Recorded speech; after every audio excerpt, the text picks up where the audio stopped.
Thank you very much, Mr. Hishamuddin Rais, for this very unique perspective on what's happening in the Southeast Asian region, and yeah, telling us more about how student activism has evolved over the years. Yeah, from your younger days in the 1970s to now. Yeah, that's very interesting for us to really compare. Yeah, and also telling us how the monarchy in a way has been bringing through its own action. Yeah, it has been inviting this kind of backlash. Yeah. So to further our discussion on this, on the current topic, yeah, I would like to invite our next speaker, who will be Mr. Edmund Bon. Yeah, Mr. Edmund Bon is a former Malaysian representative to the ASEAN Intergovernmental Commission on Human Rights from 2016 to 2018. Yeah, and this commission actually reports to the ASEAN foreign ministers and plays a key role in human rights cooperation among ASEAN countries. Mr. Edmund Bon read law at University College London. He was called to the English bar at Lincoln Inn's Inn at in 1997. He became an advocate and solicitor of the High Court of Malaya in 1998. He was a Chevening scholar and did his master's in international human rights at Oxford University, and he has chaired a number of Bar Council committees, including those on human rights. So as Mr. Rice earlier said, yeah, so his talk really cracked my mind. And I've read that ASEAN has been called a toothless organization where members simply hold hands and take photos.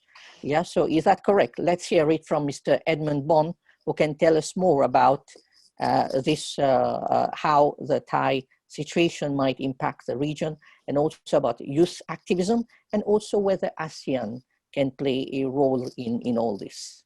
Thank you, Nageeb, and thank you for the introduction. Thank you to my fellow panelists, Ajahn Sriprapha, for setting out the historical background and what's happening today, and Dr. Zarni and Hisham. I wanted just very quickly to respond by setting out three main areas very quickly. I'm not going to take 15 minutes. One really is to talk about the taboo and how it is also reflected similarly in Malaysia, because I think the discussion was whether it may happen in other countries. The second would be to discuss very quickly the toolkit that is being used by the youth activists, as well as then finally just talking about the tension that has now been created on the ground in Thailand. And of course, I think other countries are looking similarly to whether there is what Ajahn Sriprapha mentions, the Southeast Asian Spring.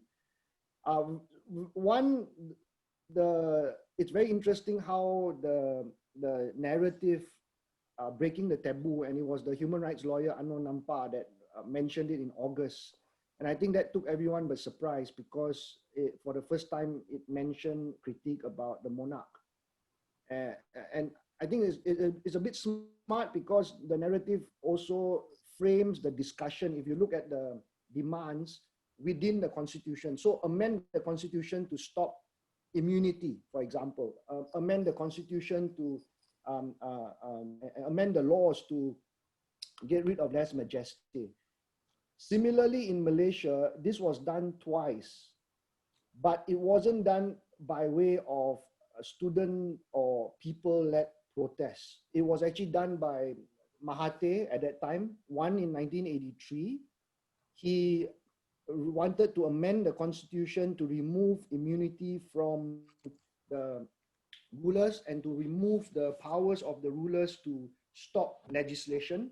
There was much discussion as to that, and then there was an agreement that the rulers' assent after a certain number of days, 60 days, would not be needed, and also to restore and allow The back and forth discussion was whether you allow rulers the power to declare emergency at will.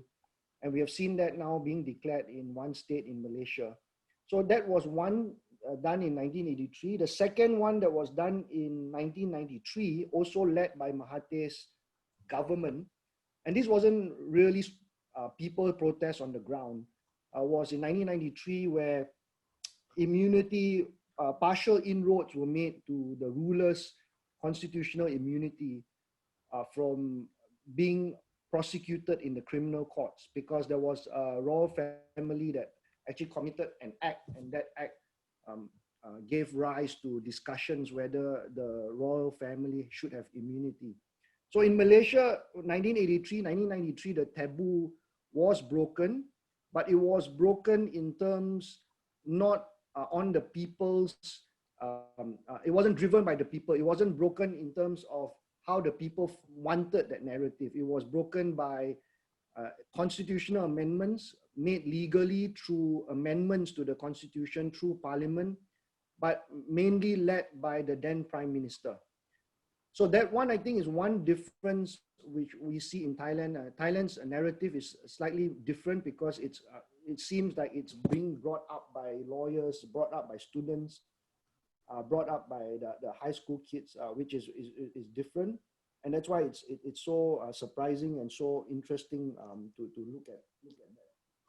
Number two, I think the role of the monarch in Malaysia, we have not reached that stage where we have seen open calls in protests and demonstrations calling for the monarch to change or change its ways or be amended or reformed.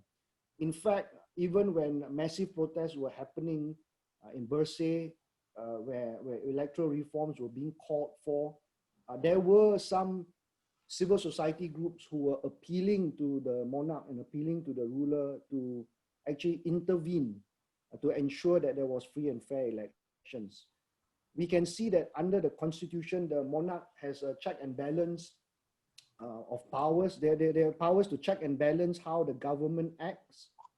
And recently, when the government requested for a national emergency, the rulers actually rejected the call for a national emergency.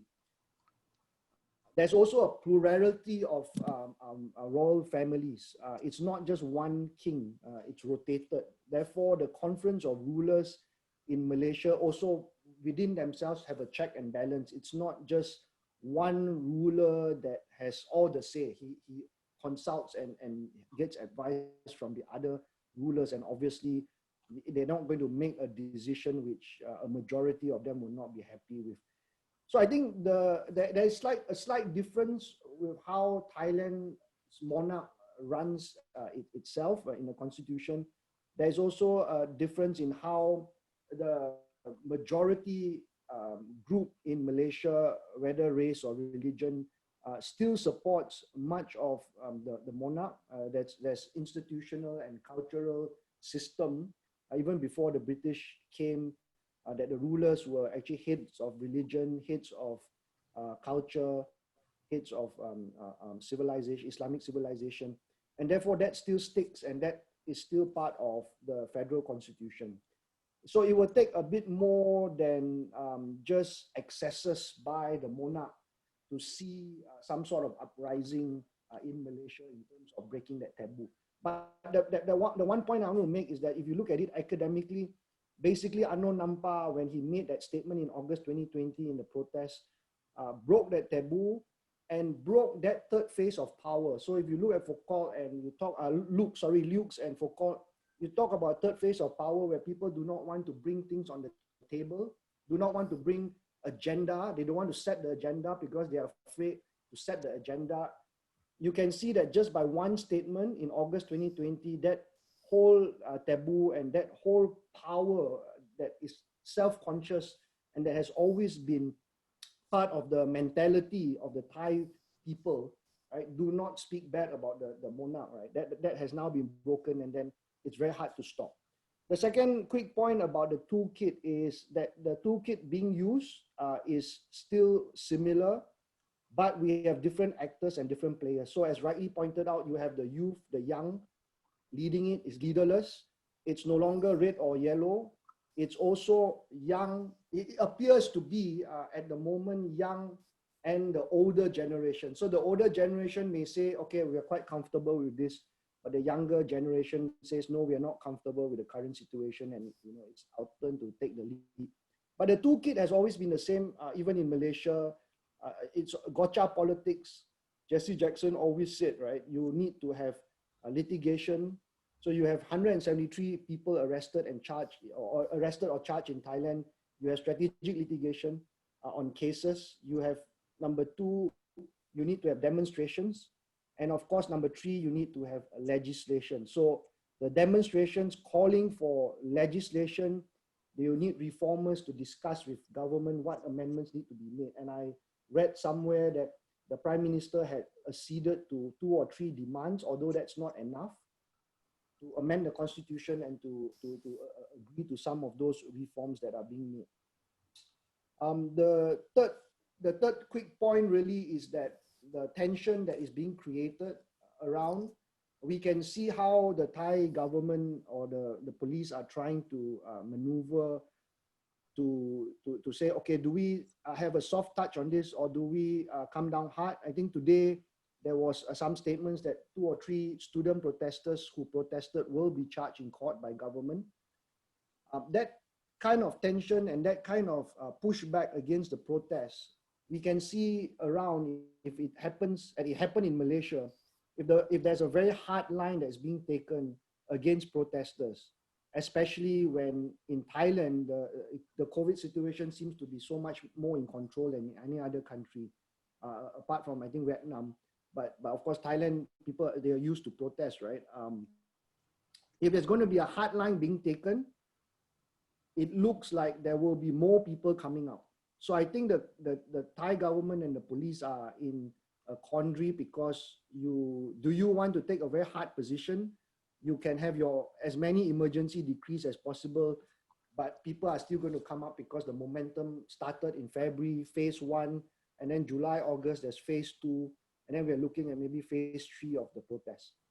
So I think that's a political sort of legal environment, social environmental type of question, whether the protest will thrive if there's a hard line being taken, or if there's a soft line being taken by the government, the protest may just fade away. Because like a lot of young people say, look, in Malaysia, after the Bersih protest, after the water cannons, and after the tear gas, him draft, all those protests, when the police started to become a bit smart, when amendments to the law were already being made, and the police said, okay, we're not going to do anything to you, the young people in Malaysia said, we are not excited, and no, we're not going to go out to the streets. So a lot of people were going out on the streets in Malaysia, and I know that for a fact. We were going out on the streets because we really wanted to go against the government and fight against the government, because the police were going to come down hard.